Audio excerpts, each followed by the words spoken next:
Today we're talking about lighting equipment. A lot of people have been asking me what I use to shoot different lighting scenarios, what the difference is. This is something that's quite difficult for amateur photographers because there's kind of understanding that if you know about lighting equipment, then you're like a next level photographer. So let's get rid of all of that. Let's just answer questions. Let's put some of these myths into the closet and then bring out a light and I'm trying to make a pun about lighting and shedding light on this, but it's just getting weird. Okay, so when it comes to lighting, there's a lot of different options, but the basic stuff comes down to natural lighting or artificial lighting. In natural light, for example, right now I'm sitting on my living room floor and right in front of me is a window, and the window is coming towards me, which is giving me this nice glow. The shadows are really kind of soft. You can see some behind me, but it's really soft. And in my eyes, you can see the catch light. That means the little white spots that make me look alive and make me look human. So that's happening, catch lights.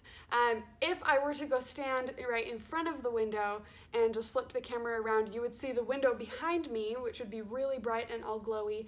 It would be completely white, no texture in that, of course, because the window light is so bright. And then I would be kind of shadowy.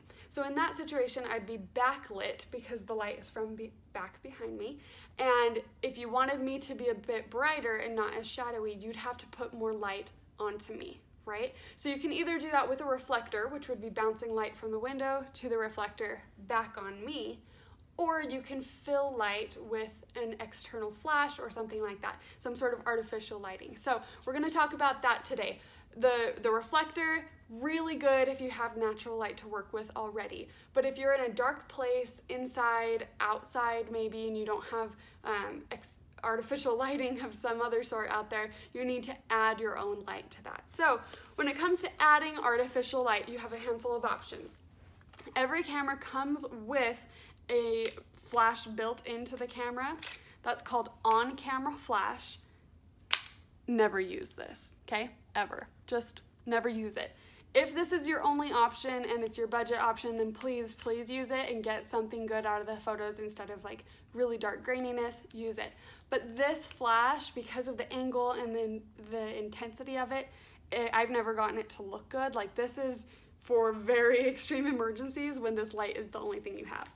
Instead, please use a Speedlight. These are the Speedlights that I use. Speedlights, off-camera flash, external flash, there are some other things, but mostly external flash and Speedlight is what I've heard them called. This is pretty inexpensive. I'd say it's the best option for adding in an external light if you're on a budget. But even if you're not on a budget, like get a nice one, but this is something I use on every single wedding. I shoot most of my receptions with this. It's so important to have at least one of these. So they have controls on the back so that you can change how far the light goes, how bright it is, all those things. But you connect it to your camera's hot shoe right here. Make sure it's locked so it doesn't fall off. And then you can move it around. So once I turn both my camera and the flash on, then it goes off and I can tell it what to do. So this is a must-have for any wedding photographer. I would say any photographer who is going to be shooting in any sort of dark situations. This is amazing. And you can have multiple, so you can control from your camera, you can control the other ones around the room. That is a Speedlight. Next we have a strobe. This is the kind of thing that I have set up in a studio setting. This is not something I take with me. It's very difficult to travel with these. They're so heavy.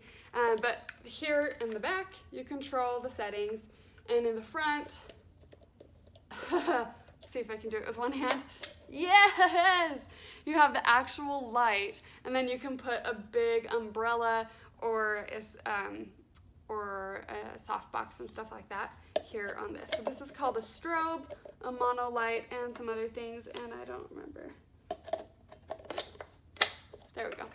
Okay, so that's a strobe. Those are the types of lights that go off when you tell them, or they're off, and then we call it going off. They turn on when you press your shutter button and you tell them to. That is flashing. This is a continuous light. So this is an LED right here. So when I turn it on, I can attach it to a stand or tripod.